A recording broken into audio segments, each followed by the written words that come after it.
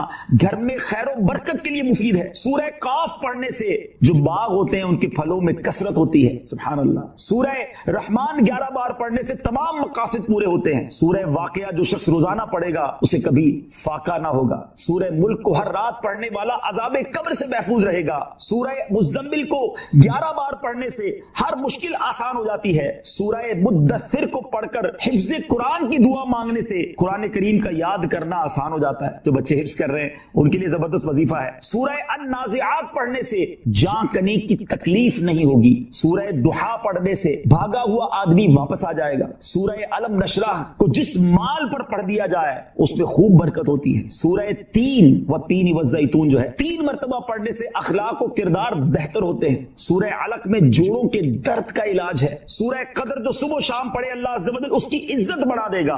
سورہ بینہ برس اور یرکان کا علاج ہے. جس آدمی یا جانور کو نظر لگی ہو اس پر سورہ عادیات کا دم مفید ہے. سورہ قارعہ پڑھنے سے بلاؤں سے حفاظت رہتی ہے. سورہ تکاثر کو 300 بار پڑھنے سے جلد قرض ادا ہو جاتا ہے. کئی لوگ کہتے ہیں جناب قرض بہت ہے, چلے قرآن کا وظیفہ لے لیں الہاکم التکاثر. یہ جو سورت ہے 300 بار پڑھنے سے بہت جلد قرض اتر جاتا ہے. سورہ عصر پڑھنے سے غم دور ہو جاتا ہے. سورہ ہمزہ اور سورہ فیل دشمن کے شر سے حفاظت کے لیے اور سورہ قریش جان کی حفاظت کے لیے بڑی مجرب ہے, بڑا کمال کا وظیفہ ہے. سورہ ماعون بڑی مشکل کے وقت میں پڑھنا بہت مفید ہے. سورہ کوثر کی تلاوت سے بے اولاد صاحب اولاد ہو جاتا ہے. کئی بے اولاد بھی وظائف مانگ رہے ہوتے ہیں. سورہ کافرون 1/4 قرآن کے برابر ہے. سورہ زلزال نصف قرآن کے برابر ہے. سورہ اخلاص 1/3 قرآن کے برابر ہے. اور سورہ فلق اور سورہ ناس سے جن اور شیطان اور حاسدوں کے شر سے حفاظت رہتی ہے. پھر کیوں نہ ہم قرآن سے دوستی کر لیں, کیوں نہ قرآن کو اپنا ورد بنا لیں. استغفار جہاں گناہوں کی معافی ہے نا, وہاں یہ بہت سارے مسائل کے حل کی کنجی بھی ہے. آپ اگر پرابلم میں ہیں, روزی کے مسائل ہیں, اولاد نہیں ہو رہی ہے یا کوئی بھی پرابلم ہے, ایک واقعہ سنیے. امام حسن بصری رحمۃ اللہ تعالی بہت بڑے بزرگ, ایک شخص آ کر کہتا ہوں قحط کی پوزیشن آ گئی ہے, بارش نہیں ہو رہی, دعا فرمائیں کہ وظیفہ عطا فرمائیں. آپ نے فرمایا استغفار کرو, وہ چلا گیا. اچھا ایک بزرگ بیٹھے تھے ان کے پاس, حضرت ربیع بن صبیح رحمۃ اللہ, وہ دیکھ رہے تھے. دوسرا بندہ آیا, کہتا حضور تنگ دستی ہے, کاروبار میں ڈاؤن ہے, رزق میں تنگی ہے. آپ نے فرمایا استغفار کرو. تیسرا شخص آیا, کہتا حضور اولاد نہیں ہو رہی ہے, حصول اولاد کے لیے وظیفہ لینا ہے. فرمایا استغفار کرو. چوتھا بندہ آیا, وہ کہتا ہے کہ حضور میرے باغ میں فصلوں میں پیداوار کی کمی ہے. فرمایا استغفار کرو. حضرت ربیع بن صبیح کہتے ہیں حضور پہلا بندہ الگ پرابلم لے کر آیا, دوسرا الگ, تیسرا الگ, چوتھا الگ, چاروں کو ایک ہی وظیفہ استغفار استغفار. ہائے ہائے, بڑوں کی بڑی باتیں ہیں. قرآن میں بھی پڑھتا ہوں, قرآن آپ بھی پڑھتے ہیں, مگر دیکھو اللہ والے کیسے پڑھتے ہیں. کیا خوبصورت جواب دیا آپ نے. آپ فرماتے ہیں سورہ نوح 29 آیت نمبر 10 سے 12 کی آپ نے تلاوت فرمائی. اب ذرا قرآن سنیے گا. بسم اللہ الرحمن الرحیم. استغفروا ربکم انہ کان غفارا یرسل السماء علیکم مدرارا ویمددکم باموال وبنین ویجعل لکم جنات ویجعل لکم انہارا. سبحان اللہ. ذرا سنیے گا, اپنے رب سے معافی مانگو. استغفروا ربکم انہ کان غفارا, بے شک وہ بڑا معاف کرنے والا ہے. اب دے گا عطا, کیا فرمائے گا. یرسل السماء علیکم مدرارا, وہ تم پر موسلا دھار بارش بھیجے گا. وَيُمْدِدْكُمْ بِأَمْوَالٍ وَبَنِينَ وَيَجْعَلْ لَكُمْ جَنَّاتٍ وَيَجْعَلْ لَكُمْ أَنْهَارًا. فرمایا اور مالوں اور بیٹوں سے تمہاری مدد فرمائے گا اور تمہارے لیے باغات بنا دے گا اور تمہارے لیے نہریں بنائے گا. باغات بھی بڑھ رہے ہیں، اولاد بھی عطا ہو رہی ہے، مال بھی بڑھ رہا ہے، بارش بھی ہو رہی ہے، کس چیز سے؟ استغفار سے۔ تو استغفار یہ آپ کے بہت سارے پرابلمز کا حل ہے، مسائل کا حل ہے۔ بس اپنی زبان استغفار سے تر رکھے۔ اچھا، پھر اس میں تھوڑی سی شرمندگی بھی ہو، ایسا نہیں کہ استغفار بھی ہو رہا ہے اور دماغ کہیں اور ہے، مسکرا بھی رہے ہیں، ہنس بھی رہے ہیں اور استغفر اللہ، کسی سے معافی مانگتے ہوئے ہنستا ہے کیا بندہ؟ استغفر اللہ ربی من کل ذنب واتوب الیہ، یا اللہ میں اپنے سارے گناہوں سے تجھ سے معافی مانگ رہا ہوں۔ بہت سارے استغفار کے سیکھے ہیں، استغفر اللہ العظیم من کل ذنب عظیم، اے اللہ میں تجھ سے استغفار کرتا ہوں، وہ رب جو بہت عظیم ہے، اپنے سارے بڑے گناہوں سے میں استغفار کرتا ہوں۔ الگ سیغوں سے اللہ کی بارگاہ میں استغفار کریں، ہو سکے تو کبھی گناہ یاد آئیں تو آنسو بھی بہ رہے ہوں، مگر یہ استغفار اللہ کو بڑا پسند۔ رنج و غم مٹانے والے آقا رسول خدا احمد مجتبی صلی اللہ تعالی علیہ وآلہ وسلم نے فرمایا، جو مجھ پر ایک مرتبہ درود پاک پڑھے اللہ پاک اس پر 10 رحمتیں نازل فرمائے گا۔ جو مجھ پر 10 بار درود پاک پڑھے رب کریم اس پر 100 رحمتیں نازل فرمائے گا، اور جو مجھ پر 100 مرتبہ درود پاک پڑھے اللہ پاک اس کی دونوں آنکھوں کے درمیان لکھ دے گا کہ یہ بندہ منافقت اور جہنم کی آگ سے آزاد ہے۔ سبحان اللہ۔ نام حضرت پہ لاکھ بار درود، نام حضرت پر لاکھ بار درود، بے عدد اور بے شمار درود ہم کو پڑھنا خدا نصیب کرے، دم بدم اور بار بار درود۔ مومنوں آپ پر پڑھے جاؤ با ادب اور با وقار درود۔ جو محب نبی ہے اے کافی، جو محب نبی ہے اے کافی، چاہیے اس کو بار بار درود۔ ذرا غور کیجئے کہ 100 بار درود پاک پڑھنے میں وقت ہی کتنا لگتا ہے، انعام کتنا بڑا ہے کہ اس کی دونوں آنکھوں کے درمیان یہ لکھ دیا جاتا ہے کہ یہ بندہ منافقت اور جہنم کی آگ سے آزاد ہے۔ الصلاۃ والسلام علیک یا رسول اللہ، یہ بھی درود پاک ہے۔ صلی اللہ تعالی علی محمد صلی اللہ علیہ وسلم، یہ بھی درود پاک۔ آپ اگر شارٹ سے مختصر سے درود پاک پڑھنا شروع کریں تو غالباً 15 سے 20 منٹ میکسیمم آپ کے 100 درود پاک پورے ہو جائیں گے، اور انعام اتنا بڑا۔ میں چوٹ کرنے کے لیے کہتا ہوں، اگر ہمیں یہ کہا جائے کہ جناب 100 بار جو درود پاک پڑھے گا اس کو 10,000 روپے ملیں گے، بندہ کہے یار 15 منٹ میں 10,000 روپے، 1000 بار درود پاک پڑھے گا تو 1,00,000 روپے ملیں گے۔ سبحان اللہ۔ اب دنیا کا اگر کوئی انعام اعلان کر دیا جائے تو سارے لوگ اسے کرنے کے لیے تیار ہو جاتے ہیں۔ یہ آخرت کا کتنا بڑا انعام ہے، ہر درود پر 10 رحمتیں۔ آپ یقین کریں کروڑوں روپے خرچ کر کے بھی ایک رحمت نہیں خریدی جا سکتی، اللہ نہ چاہے جس پر رحمت، کون رحمت لے سکتا ہے؟ مگر درود پاک سبحان اللہ، ہر درود پر رحمتیں برس رہی ہیں۔ اس وقت جو حالات چل رہے ہیں، معاملات چل رہے ہیں، ہم سب چاہتے ہیں ہماری بھی حفاظت رہے، ہمارے بچوں کی، ہمارے کاروبار کی، ہمارے گھر بار کی حفاظت رہے، ہم سفر پر جائیں تو خیر سے جائیں، واپس بھی خیر سے آئیں۔ تو سبحان اللہ، مجھے بتائیے جس پر رحمت الہی برستی رہے تو اس کی کیسی حفاظت ہو جائے گی؟ تو گھر سے نکلے تو درود پڑھیں، سفر میں درود پڑھیں، بچوں کو کہیں کہ وہ گھر پہ درود پاک پڑھیں، تو انشاءاللہ یہ سارا رحمتوں کا حصار جو ہے ہمارے ارد گرد رہے گا۔ اللہ مجھے بھی اور آپ کو بھی کثرت سے درود پاک پڑھنے کی توفیق عطا فرمائے۔ آئیے مل کر محبت کے ساتھ بآواز بلند درود پاک پڑھ لیں۔ صلو علی الحبیب صلی اللہ تعالی علی محمد صلی اللہ علیہ وسلم۔ نبی کی شان میں ہو جس قدر درود پڑھو، محبوں پاؤ گے جنت میں گھر درود پڑھو۔ 1000 درد کو یہ ایک دوا کفایت ہے، 1000 درد کو یہ ایک دوا کفایت ہے، جو پیش آئے ذرا بھی خطر درود پڑھو۔ ایک بار پھر درود پاک پڑھ لے۔ صلو علی الحبیب صلی اللہ تعالی علی محمد صلی اللہ علیہ وسلم۔ میرے پیارے اسلامی بھائیو، علامہ ابن حجر رحمت اللہ تعالی فرماتے ہیں درود پاک ایک نیکی نہیں ہے۔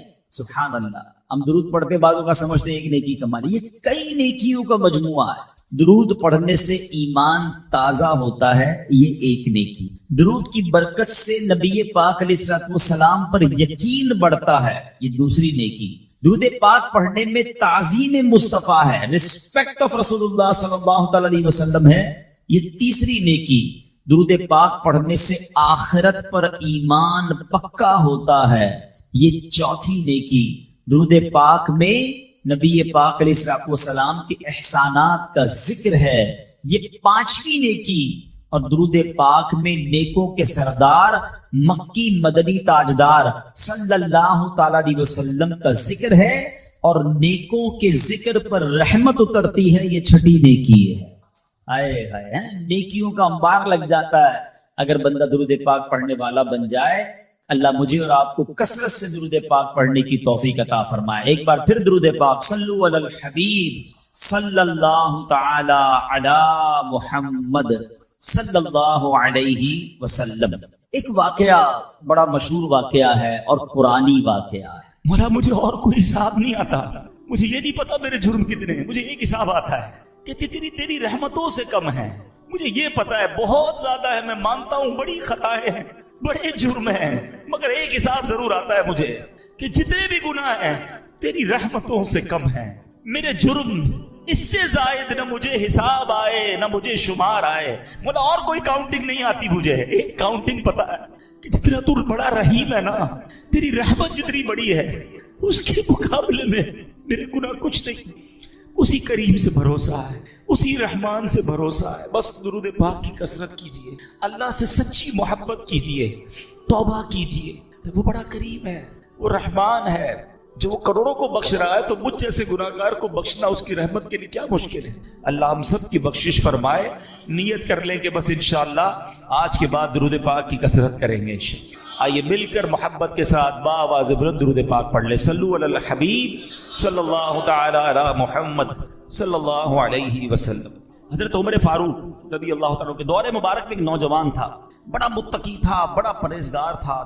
لوگ اس کی نوجوان کی عبادت دیکھ کر حیران ہو جاتے تھے. وہ نوجوان جب عشاء پڑھ کے گھر کی طرف جاتا تھا نا تو راستے میں اسے خوبصورت عورت اپنی طرف بلاتی تھی. وہ بڑی نیک طبیعت کا مالک تھا, اس کی طرف توجہ نہیں کرتا تھا اور نکل جاتا تھا. ایک دن جب وہ گزرا تو عورت نے اس کو پھر بلایا. انسان تھا, شیطان نے اس پر حملہ کیا, وہ بھی اس کی طرف مائل ہو گیا. مگر جیسی عورت کے قریب ہوا نا تو اسے اللہ کریم کا یہ فرمان یاد آیا, ان الذین اتقوا اذا مسهم طائف من الشیطان تذکروا فاذا هم مبصرون. بے شک پرہیزگاروں کو جب شیطان کی طرف سے کوئی خیال آتا ہے تو وہ فوراً حکم خدا یاد کرتے ہیں, پھر اسی وقت ان کی آنکھیں کھل جاتی ہیں. اس آیت کریمہ کے یاد آتے ہی اس کے دل پر ایسا اللہ کے خوف کا غلبہ پیدا ہوا کہ خوف الہی سے کانپتے کانپتے وہ بے ہوش ہو گئے. جب بڑی دیر ہو گئی گھر نہیں پہنچا تو اس کا بوڑھا باپ ڈھونڈنے نکلا تو دیکھا کہ نوجوان تو راستے میں بے ہوش پڑا ہوا ہے. اس کو اٹھایا, اپنے گھر لایا. اس کو جب ہوش آیا تو اس نے پھر اپنے والد کو واقعہ سنایا.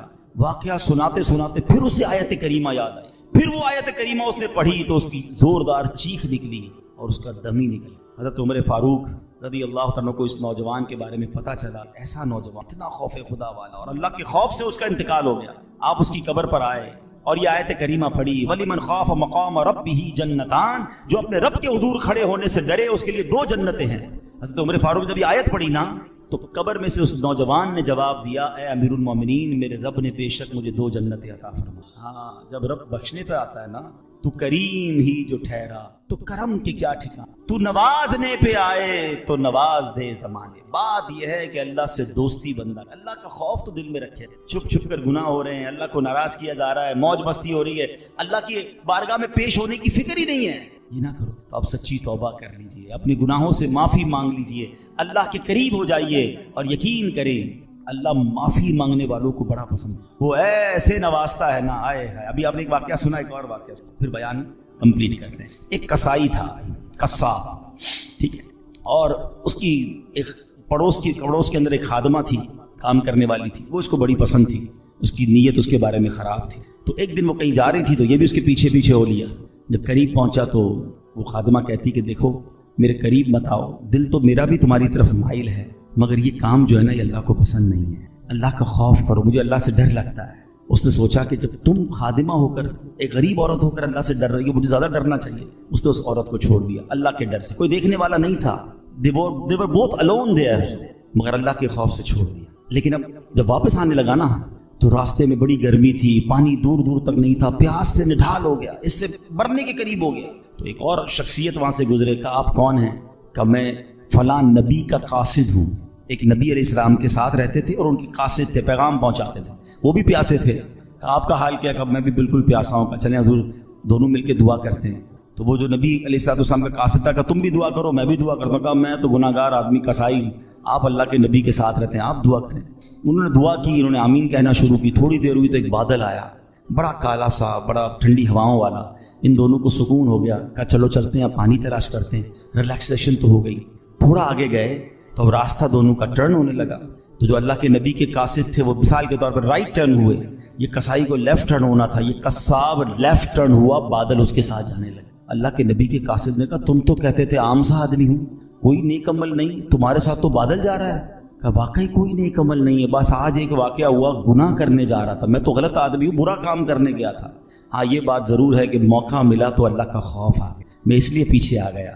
وہ اللہ کے نبی کے قاصد کہتے ہیں کہ توبہ کرنے والوں پر رب ایسے ہی انعام فرما. آئے ہائے, ہم گناہ کریں, اسے ناراض کریں اور توبہ کر لیں تو وہ کیسے معاف فرماتا. حضرت موسیٰ علیہ السلام کے دور کا ہی واقعہ ہے. ایک گاؤں میں بارش نہیں ہو رہی تھی, گاؤں والوں نے کہا کہ چلو مل کے دعا کر لیں. حضرت موسیٰ بھی ہیں, کلیم اللہ بھی ساتھ ہیں, 70,000 لوگ جمع ہو گئے. دعا شروع ہوئی, حضرت موسیٰ دعا کرا رہے ہیں, ایوری بڈی ایکسپیکٹنگ کہ اللہ کے نبی ساتھ ہیں, کلیم اللہ ہے, بارش تو ہونی ہے, اتنا بڑا مجمع ہے. نو رین, نو کلاؤڈ, بالکل کلین اسکائی. حضرت موسیٰ نے کہا یا اللہ میں دعا کر رہا ہوں, اتنے لوگ آمین کہہ رہے ہیں, بارش نہیں ہو رہی. فرمایا موسیٰ اس پورے مجمع میں ایک بندہ ہے جو پچھلے 40 سال سے مجھے ناراض کر رہا ہے, جب تک وہ بندہ اس مجمع میں ہے نا بارش نہیں ہونی.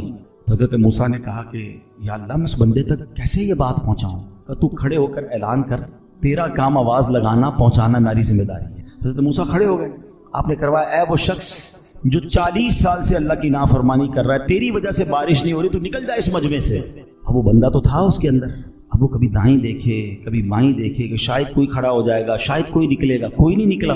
وہ سمجھ گیا بات میری ہو رہی ہے. اب وہ سوچنے لگا کہ میں کھڑا ہو گیا تو پورے شہر کو پتہ چل جائے گا کہ میں ہی وہ گناہ گار ہوں. اس نے پتہ کیا کیا, چادر اوڑی اور اللہ کی بارگاہ میں کہتا یا اللہ آج ذلیل ہونے سے بچا دے. میں ہی وہ شخص ہوں, مانتا ہوں میں نے بڑے گناہ کیے, مگر مولا آج میں ذلیل ہو جاؤں گا.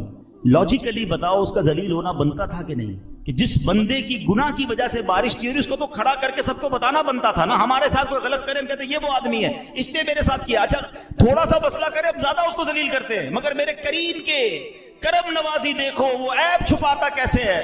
وہ بندہ کہتا ہے مولا آج بچا لے. تھوڑی دیر ہوئی تو بادل آئے اور بارش برسنا شروع ہو. حضرت موسیٰ کہتے ہیں یا اللہ بندہ تو کوئی نہیں نکلا, بارش کیسے ہو گئی؟ اللہ فرماتا ہے اے موسیٰ اس بندے نے مجھ سے. حضرت موسیٰ کہتے ہیں یا اللہ بندہ تو دکھا دے, اب تو ملا دے, تیرا دوست کون ہے. آئے ہائے, پتہ کیا فرمایا رب نے؟ فرمایا موسیٰ جب وہ میرا نافرمان تھا تب میں نے اسے ظاہر نہیں کیا, اب تو میرا دوست بن گیا, میں تجھے کیسے ظاہر کروں. یہ ہے میرا رب. کاش مجھے اور آپ کو سمجھ آ جائے. دنیا والوں کو میرا ایک ایپ پتہ چل جائے تو واٹس ایپ گروپ میں چلتے ہیں وہ میسج, سوشل میڈیا پہ چلتے ہیں, ویب سائٹوں پر اور اخباروں میں چلتے ہیں, مزے لیتے ہیں لوگ ہمارے ایپ کے. ارے دنیا کو تو پتہ ہی کچھ نہیں ہے جو میرے رب کو پتہ ہے.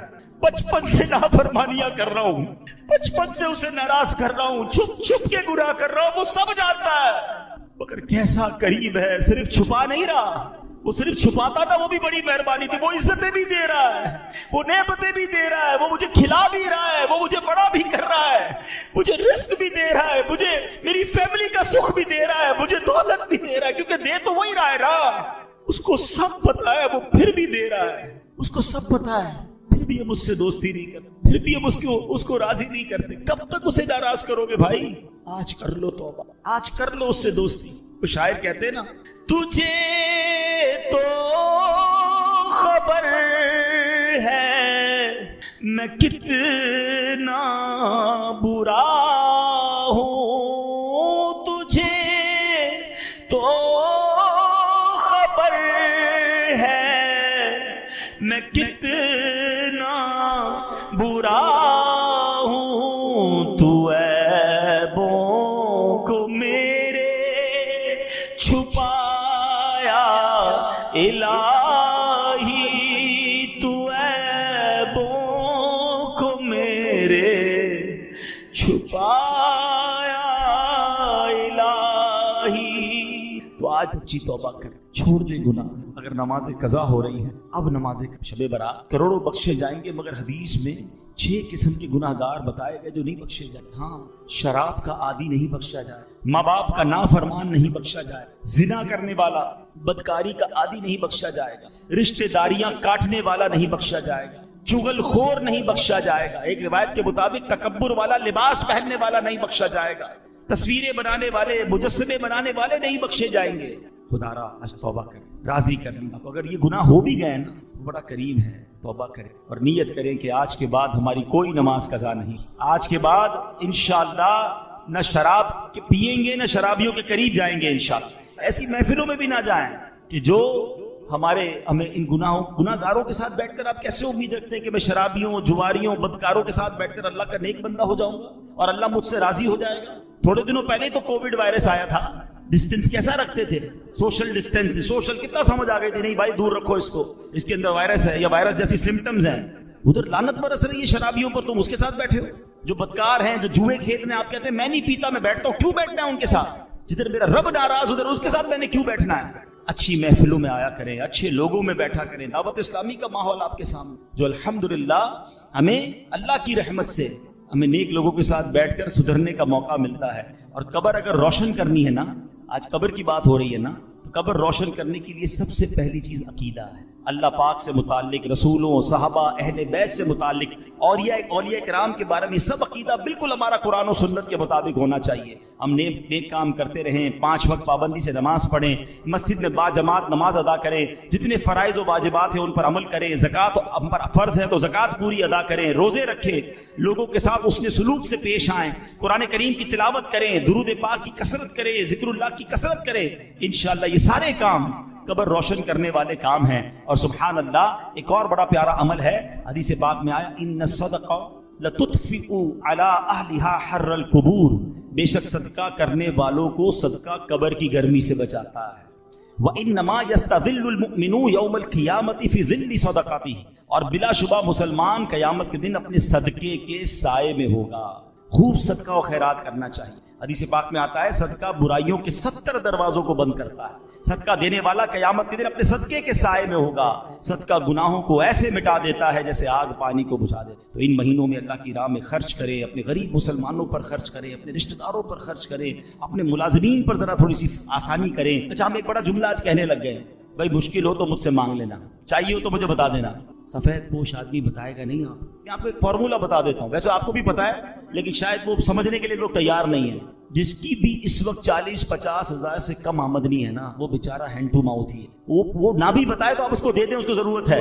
یعنی ہم کیوں یہ کہتے ہیں کوئی مجھے مانگے تب میں دوں گا، مانگنے پر مجبور کر رہے ہیں آپ کو، اور مجھے رب بن مانگے نہیں دے رہا۔ آپ یہ بنو نا۔ اب ہم سحری افطاریاں بہت سارے لوگ مسجدوں میں کراتے ہیں، میں کہتا ہوں کرانا چاہیے، لیکن آپ سوچیں مسجد میں نمازی پھر بھی سحری افطاری میں بہت اچھا کھا لیتے ہیں۔ کئی ہماری بہنیں مسجد میں تو نہیں آ سکتی نا، ان کے گھر میں کیا بنتا ہوگا؟ گھروں میں پہنچانے کی عادت بنائیں۔ گھروں روڈوں پہ سحری افطاری ہو رہی ہے، ٹھیک ہے، لیکن اس سے زیادہ ضروری ہے کہ آپ بغیر بتائے کسی کے دروازے پر میں کہتا ہوں ڈھونڈنے کی بھی ضرورت نہیں ہے، آپ کے اپنے ملازمین دیکھ لو یار، آپ کے اپنے رشتہ دار دیکھ لو، اپنے پڑوسی دیکھ لو۔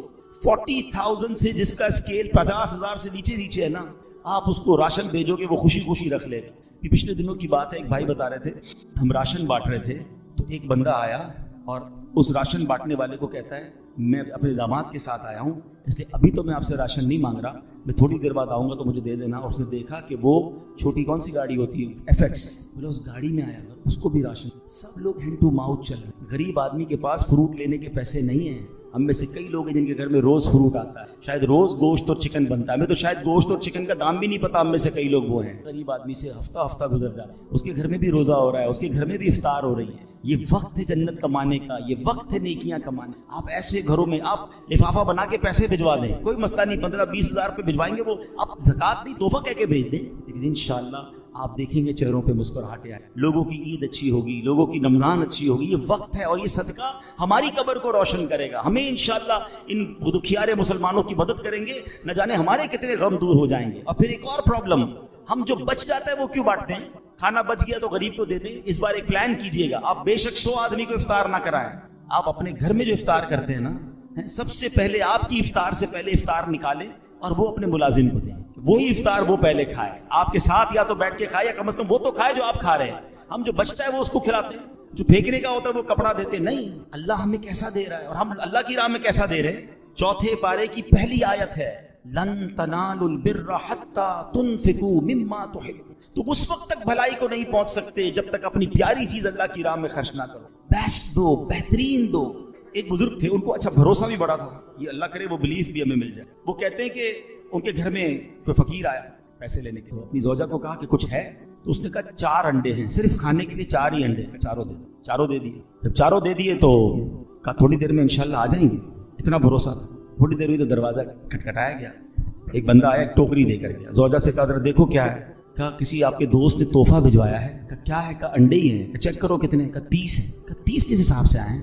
دیے تو 4 تھے, ایک کے 10 آنے چاہیے. لیول آف بلیف, عقیدہ کتنا مضبوط تھا. 40 آنے چاہیے. کتنے ہیں. کہا 30 ہیں. دوبارہ گنو. کہتی حضور ہیں تو 40 مگر 10 ٹوٹے ہوئے ہیں. 30 پورے ہیں, 10 ٹوٹے ہوئے ہیں. کہا سچ سچ بتاؤ جو تم نے 4 دیے تھے اس کی کنڈیشن کیا. کہا حضور ہم نے بھی جو 3 پورے تھے, 1 ٹوٹا ہوا. بات آئی سمجھ. پورے دو گے پورے ملیں گے, ٹوٹے دو گے ٹوٹے ملیں گے. اب سمجھ جاؤ دیتے کیا ہو. بچا ہوا ہے پھینکنے والا, وہ اللہ کی راہ میں دینا ہے. پھر کیا ایکسپیکٹ کرو گے. ارے دو نا دل کھول کے بہترین, سب سے اچھا اللہ کی راہ میں دو. دوبارہ جملہ یاد کر لو, پورے دو گے پورے ملیں گے, ٹوٹے دو گے ٹوٹے. ہم تو جو بچتا ہے وہ اللہ کی راہ میں دینا ہے. بلکہ اتنا پتہ نہیں دنیا سے محبت اتنی ہو گئی ہے. ابھی اگر مسجد کے لیے اعلان ہو نا چندہ دیں, چلو سخاوت کا ذہن بن بھی گیا بھائی 100 روپے دینے, 500 روپے دینے. پرس نکالا, 2 100 کے نوٹ ہیں, ایک کڑک والا ایک پرانا پھٹنے والا. سچ بتاؤ مسجد کے ڈبے میں کون سا ڈالتے ہیں. کیوں پرانا, نیا والا 102 کا نہیں ہے, وہ بھی 100 کا ہے. اللہ کی راہ میں دینا نا, وہ یار یہ والا دے دو یار, یہ نکالو. اپنے بچے کے لیے برانڈیڈ چیز لینی ہے, اللہ کی راہ میں پھینکنے والی چیز. دل دیکھتا ہے, اللہ کو تھوڑی چاہیے ان چیزوں کی. اللہ کی بارگاہ میں تھوڑی جاتی ہے میری چیزیں, وہ دل دیکھ رہا ہے کہ یہ بندہ جب بھی میری راہ میں خرچ کرتا ہے جو اس کے کام کا نہیں وہ خرچ کرتا ہے. کہیں ایسا نہ ہو کہ اپنی رحمتوں کو وہ روک لے. جب وہ بے گنے دے رہا ہے, میری اوقات سے بڑھ کر دے رہا ہے, تو بانٹو نا. بھائی زکات پوری ہو گئی, بھائی ہم نے حساب کر لیا اب اور نہیں دینے. ارے بھائی نیکی کا کام ہے, دے دو, کوئی بات نہیں, اللہ بھی تو دے رہا ہے. زکات سے اوپر دینا منع تو نہیں ہے, صدقہ دینا منع تو نہیں ہے. خرچ کیا. حضرت وہاب بن منبہ کہتے ہیں کہ حضرت ابراہیم خلیل اللہ علی نبینا علیہ السلام, ٹھیک ہے, یہ اللہ کے خلیل, اللہ کے دوست. اور اللہ اکبر, موضوع میرا آج نہیں ہے لیکن باتیں ذہن میں آتی جا رہی ہیں. میرے بچے بھی ہیں, ینگسٹر بھی ہیں, حضرت ابراہیم علیہ السلام کو ضرور پڑھیں. He is one of the amazing personality of the history of universe. کمال شخصیت ہیں.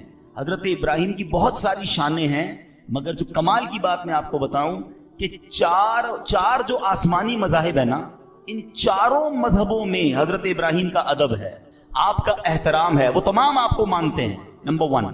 نمبر 2, آپ ابو الانبیاء ہیں. حضرت ابراہیم کے بعد جتنے نبی آئے وہ سب آپ کی اولاد میں سے, اس لیے آپ کو ابو الانبیاء بھی کہا جاتا ہے. بہرحال اب حضرت ابراہیم علیہ السلام کو حکم ملا کہ رخت سفر باندھیں, دنیا کا سفر کریں اور ہمارے عجائبات دیکھیں, اللہ کی قدرت کے نظارے دیکھیں. تو آپ نے رخت سفر باندھا اور روانہ ہو گئے. تو چلتے چلتے جب آپ ساحل سمندر کے قریب پہنچے تو وہاں آپ کو ایک غلام دکھائی دیا جو بکریاں لیے جا رہا. حضرت ابراہیم علیہ السلام نے اس سے پوچھا کہ اے غلام, کیا تمہارے پاس پانی یا دودھ ہے؟ تو عرض کیا جی ہے, جو آپ کہیں آپ کو پیش کر دوں گا. آپ کو کیا چاہیے, آپ بتائیے, پانی چاہیے یا دودھ چاہیے؟ تو حضرت ابراہیم نے کہا کہ پانی پلا دو. اس نے اپنا ڈنڈا اٹھایا اور قریبی چٹان کے پاس گیا, وہاں رک کر کچھ بولا. چٹان پر اس نے اپنا عصا مارا تو چٹان سے پانی کا چشمہ جاری ہو گیا. حضرت ابراہیم کو اس نے پانی بھر کے پانی پلا دیا. اچھا, حضرت ابراہیم نے بھی اپنا تعارف نہیں کرایا تھا کہ آپ کون ہیں. آپ نے پانی پیا اور حیرت سے غلام کو دیکھنے لگے. تو اس نے غلام نے دیکھا کہ بڑے حیران ہو رہے تھے. آپ کو حیرانی کیوں ہو رہی ہے؟ تو کہا حیرانی نہیں ہوگی, تم نے جا کے لکڑی ماری, ڈنڈے ماری اور پتھر سے پانی نکل آیا. تو کہا میں آپ کو راز بتاؤں. تو کہا بتاؤ. کہ مجھے پتا چلا ہے کہ اللہ کے ایک نبی ہیں اور اللہ پاک نے انہیں اپنا خلیل بنایا ہے, اور میں خلیل اللہ کے وسیلے سے جو بھی مانگتا ہوں نا اللہ مجھے عطا فرما دیتا ہے. میں ابھی اس چٹان پر گیا تھا, میں نے اسی خلیل اللہ کا نام لیا تو پانی کا چشمہ آ گیا. حضرت ابراہیم نے کہا کہ میں ہی وہ خلیل اللہ جسے اللہ پاک نے خلیل بنایا.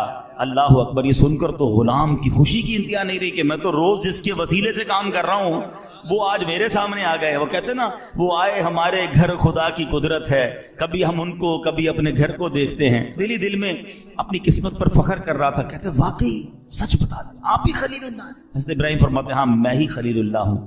اللہ اکبر. یہ سننا تھا کہ وہ غلام بے ہوش ہو کر گرا، یعنی خوشی کے مارے اسے کنٹرول نہیں ہوا اور اس کی روح قبض ہو گئی۔ روایت میں آتا ہے اس وقت آسمان سے ایک نور اترا اور اس نور نے خوش نصیب غلام کی لاش کو ڈھانپ لیا۔ جب وہ نور چھٹا تو پتہ نہیں چلا وہ لاش کہاں گئی، وہ نور سے اٹھا لیا گیا یا زمین میں دفن کر دیا۔ یہ ایک واقعہ آپ کے ساتھ ہوا۔ اور آگے بڑھے، ایک پہاڑ پر پہنچے، وہاں ایک گھر تھا، اس کے 2 دروازے تھے۔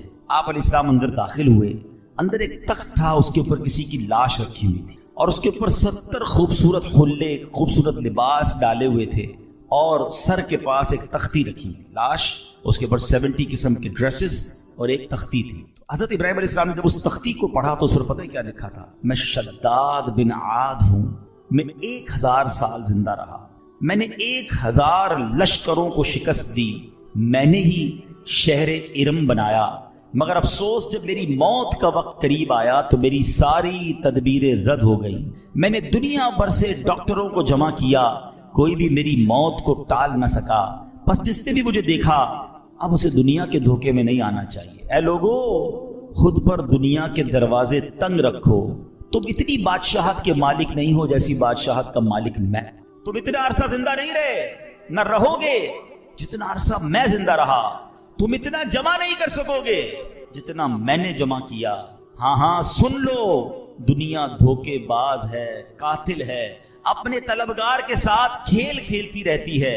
یہ عجوبہ دیکھ کر حضرت ابراہیم علیہ السلام واپس تشریف۔ شاعر کہتے ہیں نا، بے وفا دنیا پہ مت کر اعتبار، تو اچانک موت کا ہوگا شکار، موت آ کر ہی رہے گی یاد رکھ، جان جا کر ہی رہے گی یاد رکھ، گر جہاں میں 100 برس تو جی بھی لے، قبر میں تنہا قیامت تک رہے۔ جب فرشتہ موت کا چھا جائے گا، پھر بچا تجھ کو نہ کوئی پائے گا۔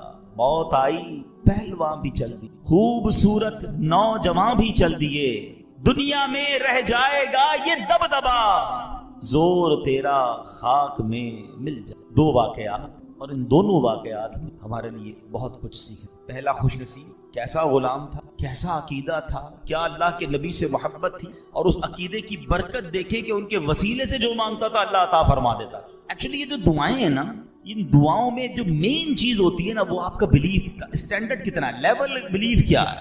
اس کو محبت اتنی تھی حضرت ابراہیم سے، بھروسہ اتنا تھا اللہ پر کہ میں خلیل اللہ کا وسیلہ جب اللہ کی بارگاہ میں پیش کروں گا، اللہ میری مشکلیں ٹال دے گا، میری مصیبتیں حل کر دے گا۔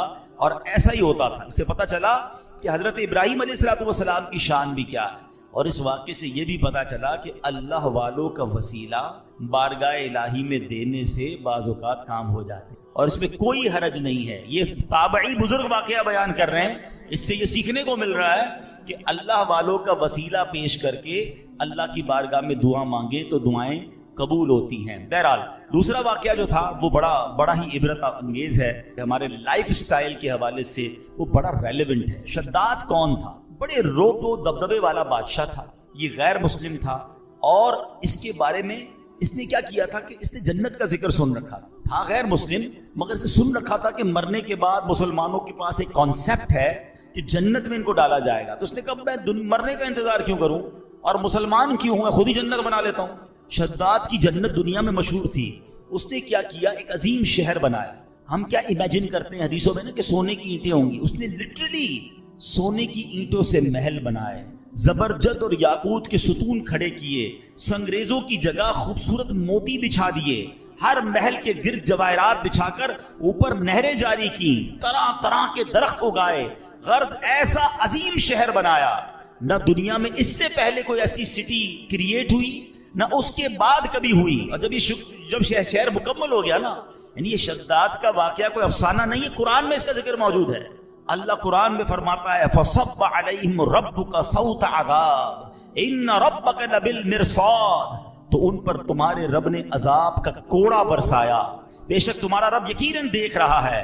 اللہ اکبر، اتنی دولت، اتنا مال، مگر ہوا کیا کہ شداد اس شہر میں قدم بھی نہیں رکھا۔ جب وہ کریٹ ہو گیا، جب اس کی اوپننگ سیریمنی کا وقت آیا، شداد کو بلایا گیا کہ جناب اب آپ نے اس شہر میں داخل ہونا ہے جو آپ نے جنت دنیا میں بنائی ہے، مگر اس سے پہلے اسے موت نے، جہاں میں ہے عبرت کے ہر سو نمو، مگر تجھ کو اندھا کیا رنگ و بو نے، کبھی غور سے بھی یہ دیکھا ہے تو نے جو آباد تھے وہ محل اب ہے سونے جگہ جی لگانے کی دنیا یہ عبرت کی جا ہے تماشا نہیں ہے. ایسے کئی واقعات آپ نے بھی دیکھے ہوں گے, اپنی لائف میں دیکھے ہوں گے. بڑی تیاری کرتا ہے انسان, بڑی پلاننگ کرتا ہے, ابھی یہاں پہنچنا ہے, ابھی یہ گھر کمپلیٹ کروں گا, ابھی یہ بلڈنگ بنا لوں گا, ابھی بزنس سیٹل کروں گا, ابھی فلاں ملک پہنچ جاؤں گا, اور اچانک اس کی زندگی کا وقت پورا ہو جائے. آپ کو پتا ہے شب برات جو رات ہے وہ رات کون سی رات ہے؟ اس رات فیصلے ہونے ہیں, اس رات یہ لکھا جانا ہے. جی ہاں, روایتوں میں مضمون ملتا ہے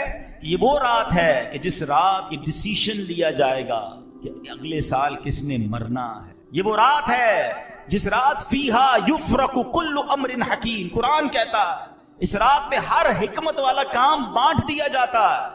نصف شعبان کی جب رات آتی ہے نا, حضرت عطا بن یسار فرماتے ہیں کہ 15th نائٹ آف شعبان جب رات آتی ہے تو حضرت ملک الموت کو ایک چھوٹی کتاب, ایک صحیفہ دیا جاتا ہے, حکم دیا جاتا ہے, اس میں جن کے نام لکھے ہیں ان کی روح اس سال قبض کر لینا. یہ ڈیوٹی دے دی جائے گی اس اگلے سال میں کس نے دنیا سے جانا ہے. وہ آپ فرماتے ہیں آدمی شادی بیاہ میں مصروف ہوتا ہے, گھر کی تعمیر و ترقی میں لگا ہوتا ہے, جبکہ اس کا نام مردوں کی فہرست میں لکھا جا چکا ہو. بے وفا دنیا پہ مت کر, تو اچانک موت کا ہوگا شکار, موت آ کر ہی رہے گی یاد رکھ, جان جا کر ہی. ذرا تھوڑا سا امیجن کرو نا, 2023 شب برات میں ہمارے ساتھ کچھ لوگ تھے جو آج نہیں. اٹ مینس ان کا نام اس رات ڈیسائیڈ ہو چکا تھا اور وہ ڈیلیور کر دیا گیا تھا.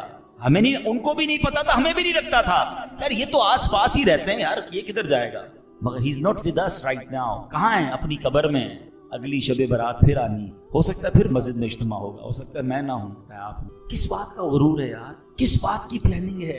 اتنے جنازے اٹھنے کے بعد بھی ہمارے اوپر غفلت ہے. میں ریسنٹلی ایک واقعہ ہوا ہے, بہت ہی میرے کلوز فرینڈ ہے, میں نام نہیں لوں گا, ان کے رشتہ دار یہاں موجود ہیں, مگر اس لیے وہ واقعہ بیان کر رہا ہوں کہ بہت کچھ سیکھنے کو ہے ہمارے لیے اس میں. ابھی پچھلے دنوں کی بات ہے, دنیا بھر سے لوگ جرمنی میں جمع ہوتے ہیں, ایک بزنس جو ہے وہ ایگزیبیشن لگتا ہے, ایمٹیکس, بڑے بڑے بزنس مین جاتے ہیں وہاں پر. اس بار اتفاقاً مجھے بھی جانے کا موقع ملا. ہماری نیت بزنس کی نہیں تھی, ہم الحمدللہ یہ نیت لے کر گئے تھے کہ جب دنیا بھر کے بزنس کمیونٹی کے لوگ جمع ہو رہے ہیں تو کیوں نہ ہم, ویسے ہی جرمنی میں دعوت اسلامی کا بڑا کام ہے, تو ہم نے سوچا کہ ہم اپنا دعوت اسلامی کا کام بھی دیکھ لیں گے اور اس ایگزیبیشن میں جا کر بھی اسلام کی دعوت, نیکی کی دعوت اور لوگوں کو اللہ رسول کی بات پہنچائے. میرے بہت اچھے وہ دوست بھی تھے, بہت, اگر وہ آج حیات ہوتے تو آج ہمارے اجتماع میں ہوتے, وہ اس مسجد میں بھی اجتماع میں آتے تھے. اتنا ہماری, یعنی سمجھ لیں ہماری اس فیملی کا حصہ تھے. ٹھیک ہے نا, کیا ہوا آپ دیکھیں, مطلب کہاں موت آ سکتی ہے, کیسے موت آ سکتی ہے, آپ ذرا سمجھیے گا. اچھا میں اور آپ آج تک جب بھی جہاز میں بیٹھے ہیں ہمیں ایک ہی ٹینشن ہوتی ہے, جہاز گر نہ جائے.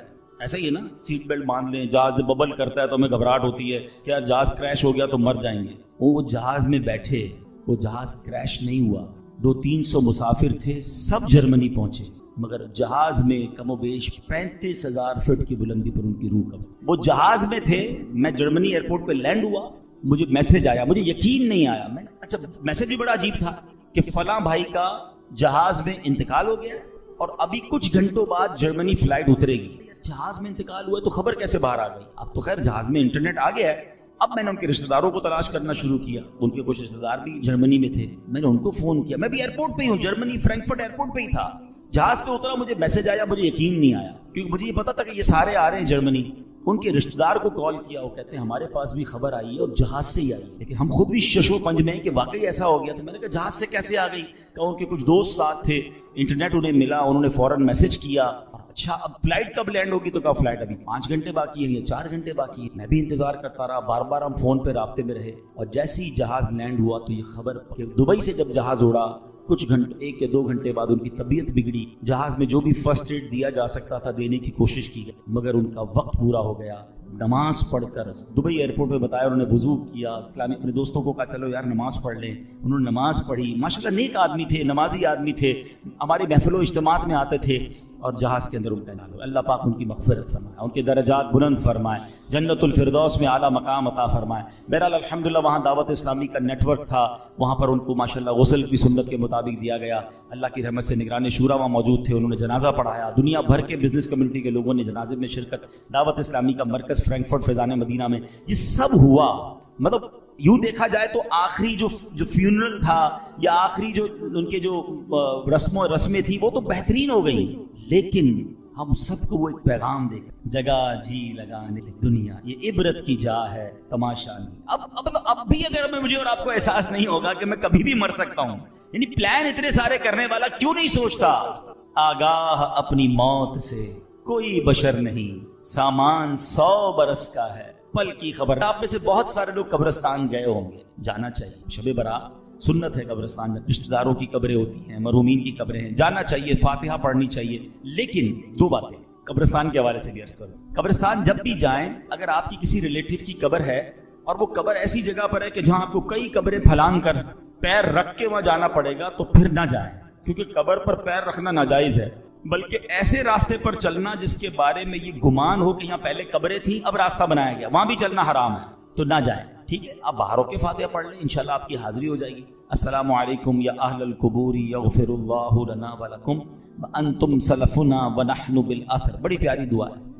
اس دعا کا معنی بھی بڑا عبرت والا ہے۔ بات پتہ کیا ہے، ہم دعائیں پڑھتے ہیں اس کا معنی نہیں پتا ہوتا، اگر صرف اس ایک دعا کو سمجھ جاؤ نا تو جو میں بیان کر رہا ہوں آپ کو سمجھ آ جائے گا۔ دعا کیا ہے یاد بھی ہوگی آپ کو، السلام علیکم یا اہل القبوری، کیا معنی ہے؟ اے قبر والو تم پر سلام ہو، یغفر اللہ لنا ولکم، اللہ تمہاری اور ہماری مغفرت فرمائے، وانتم سلفنا ونحن بالاثر، تم پہلے چلے گئے ہم میں پیچھے آنا۔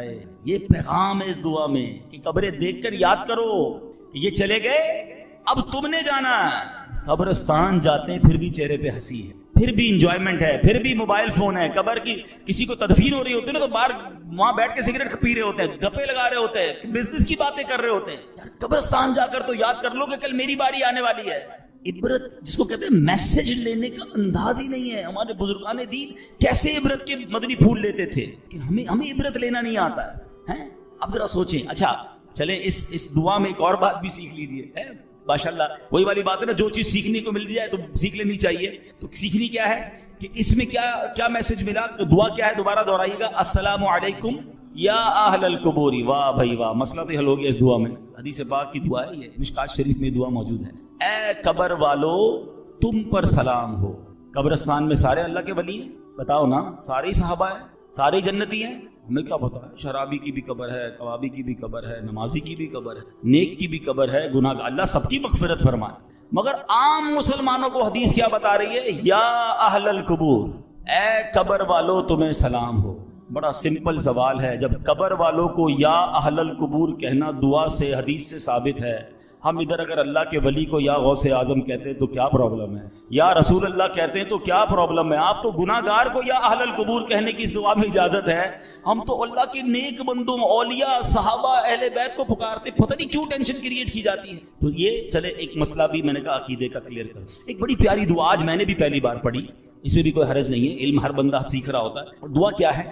بسم اللہ الرحمن الرحیم، اللہم رب الاجسادی البالیتی والعظامی النخرتی التی خرجت من الدنیا وہی بکا مؤمنۃ ادخل علیہا روحا من عندک وسلاما منی۔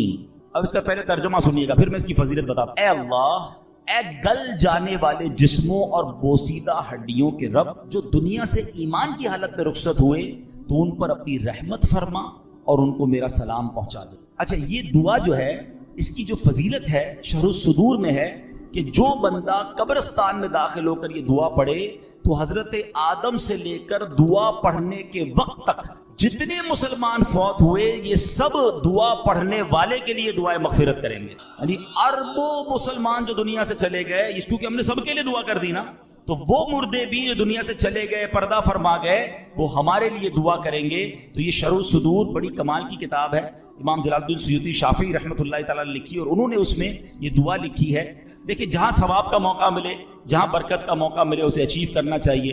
فوراً ہی اگر کوئی اسکیم آتی ہے, فلاں بورڈ آتا ہے, یہ بار کیا آج کل کیا کوڈ یوز کر لو تو آپ کو اتنا % ڈسکاؤنٹ مل جائے گا, بندہ فوراً کوڈ نوٹ کر رہا ہے, فوراً پکچر کھینچ لیتا ہے کہ یار یہ والے کوڈ سے یہ والی ویب سائٹ پہ فائدہ ہوگا. میں بھی چھوٹا سا کوڈ ہی بتا رہا ہوں, اور علماء کرام اور بزرگان دین کی اس کتابوں سے بتا رہا ہوں کہ اس کو پڑھ لو قبرستان میں جا کر, اور دعا ہی ہے نا, اس میں حرج تو کوئی نہیں ہے, تو سب جانے والوں کے لیے دعا ہے. تو بہرحال اللہ کرے کہ ہم اس طرح نیکیاں کمانے کا بھی ہمارے اندر شوق پیدا ہو جاتا. تو بہرحال آج ہماری جو گفتگو چل رہی تھی کہ ہمیں اپنی قبر کی تیاری کرنی ہے, اپنی موت کی تیاری کرنی ہے. شب برات جو ہے نا وہ ہمیں بہت کچھ درس دیتی, اور پھر سب سے زیادہ ہمیں اس بات پر غور کرنا ہے کہ ہمیں اللہ کے خوف کو دل میں پیدا کرنا. حضرت ابو بکر صدیق رضی اللہ, میں آپ کو ان کا واقعہ, آپ سے بڑا کون سا صاحب, آپ سے بڑھ کر کس کے جنتی ہونے میں شک آپ کر سکتے ہیں؟ نہیں, آپ تو قطعی جنتی بھی کیسے ہیں کہ نبی پاک کی زبان سے جنت کی بشارت سنی, بلکہ کتنی بار بشارت سنی. پیارے آقا علیہ السلام نے ایک بار پتہ کیا فرمایا, دیکھیں کیسا پیار ہے. ایک بار نبی پاک تشریف لائے صحابہ کرام میں, سیدھے ہاتھ میں صدیق اکبر رضی اللہ تعالیٰ کا ہاتھ ہے, بائیں ہاتھ میں حضرت عمر فاروق کا ہاتھ, اور تشریف لائے اور آ کر فرماتے آج دیکھ لو جیسے آج آئے ہیں, محشر کے دن بھی ایسے ہیں. کیا ساتھ ہے. اچھا پھر ایک اور ایمان افروز بات بتاؤں, چلے یہ بھی بہت سیکھنے کو ملے گا. ہم انسان کی قبرستان جاتے ہو نا, ایک جملہ سنا ہوگا آپ نے, پہنچی وہیں پہ خاک جہاں کا خمیر تھا. یہ محاورہ سنا ہے نا, یہ صحیح محاورہ ہے. بندہ دفن وہیں ہوتا ہے جہاں کی اس کی مٹی ہوتی ہے. روایتوں میں آتا ہے کہ جس ہمیں جب بنایا گیا نا, مٹی سے بنے, انسان کو اسی مٹی سے بنایا جاتا ہے جس مٹی میں اس کی تدفین ہونی ہے. آپ کے ساتھ کئی بار ایسا ہوا ہوگا. پھر ایک مجھے ہمارے اسی طرح کے دوست یاد آ گئے, تھوڑے دنوں پرانی بات ہے, کافی عرصے سے وہ کینیڈا میں رہتے تھے, بڑے بیمار تھے, بڑے مسائل ان کے چل رہے تھے. ان کو کہا گیا کہ یار آپ تھوڑے دنوں کے لیے پاکستان بھی آ جائیں. وہ پاکستان آئے اور آتے ہی دوسرے دن ان کا انتقال, تو سب کہتے تھے یار ان کی مٹی یہاں. ایسا ہی نا, ایسا آپ کے ساتھ سنا ہوگا, بندہ کہیں جاتا ہے اس کا انتقال ہو جاتا ہے. اب یہ بات تو طے ہو گئی. اب ذرا ایمان افروز بات سنیں, صدیق اکبر اور حضرت عمر فاروق کی قسمت پر ہماری جان قربان. کہاں پر روزہ ہے ان کا, کس کے ساتھ ہے؟ سنہری جالیوں کے پیچھے ہے نا. علماء کہتے ہیں جس مٹی سے نبی پاک کو بنایا گیا نا, اسی مبارک مٹی سے حضرت ابو بکر صدیق اور حضرت عمر کی تخلیق. ان کو تو اس وقت چن لیا گیا تھا, اور وہیں جبھی تو دیکھیں نا روضہ رسول میں پیارے آقا کے محبتوں کا صلہ ایسے کون دیتا ہے, سنہری جالیوں میں یار غار آپ سے نبی پاک کے ساتھ جلوہ فرمائے. حضرت ابو بکر صدیق اس قدر بڑا مرتبہ, مگر خوف خدا دیکھو یار, ہم گناہوں سے بھرے ہوئے صبح و شام گناہ کریں اور شرم نہیں آتی, قبر یاد نہیں آتی, اللہ کی بارگاہ میں پیش ہونا یاد نہیں آتا. صدیق اکبر کو دیکھیں, فرماتے ہیں کہ آپ نے ایک دن بیٹھے ہوئے تھے, آخرت کے احوال پر غور و فکر کر رہے تھے. خیالوں ہی خیالوں میں قیامت کا منظر آپ کے سامنے آ رہا تھا کہ کیسے آسمانوں کو لپیٹ لیا جائے گا, کس طرح پہاڑ روئی کے گالوں کی طرح ہوا میں اڑیں گے, ستارے جھڑ جائیں گے, ایسے ہولناک انداز میں قیامت قائم ہوگی, پھر محشر کا میدان, میزان عمل, جنت اور دوزخ کا معاملہ. آپ غور کر رہے پھر اتنا خوف خدا کا غلبہ ہوا کہ آپ نے تڑپ کر کہا کہ کاش میں سبز گھاس ہوتا, مجھے کوئی جانور کھا جاتا, کاش مجھے پیدا ہی نہ کیا. کون کہہ رہا ہے؟ قطعی جنتی جن کی صدقے جنت میں جائیں گے, حضرت صدیق اکبر. لیکن اتنا خوف ہوا نا, تو پھر کیا ہوا, آیت کریمہ نازل. سورہ رحمان میں میں اور آپ یہ آیت پڑھتے ہیں, مگر اس آیت کے شان نزول میں ایک واقعہ یہ لکھا ہے کہ this is the reason why this آیت reveal, یہ آیت نازل ہوئی. وَلِمَنْ خَافَ مَقَامَ رَبِّهِ جَنَّتَانِ, جو اپنے رب کے حضور کھڑے ہونے سے ڈرے اس کے لیے 2 جنتیں. یہ جو خوف ہے نا, یہ جو فیئر ہے, یہ جو ڈر ہے, یہ بڑے کام کروا دیتا ہے. سچی توبہ کدھر پہنچا دیتی ہے. کتنا بڑا انعام دیا کہ صدیق اکبر رضی اللہ عنہ کا جو یہ خوف تھا جس کی وجہ سے یہ آیت نازل ہوئی, فرمایا آپ کا مقام یہ ہے کہ آپ کے لیے 2 جنتیں ہیں. رب نے گویا یہ قرآن میں پیغام دے دیا کہ جو اللہ کی بارگاہ پہ کھڑے ہونے سے ڈرے اس کے لیے 2 جنتیں ہیں. اللہ پاک ہمیں عمل کرنے کی توفیق عطا فرمائے. رب کریم ہم سب کی مغفرت فرمائے, ہمارے گناہوں کو معاف فرمائے, ہمارے ماں باپ کو بخش دے. بس اللہ سے یہ دعا ہے ہمیں درازی عمر بالخیر عطا کر دے, ہمارے رزق میں برکت عطا فرما. آمین بجاہ النبی الامین صلی اللہ تعالی علیہ وسلم.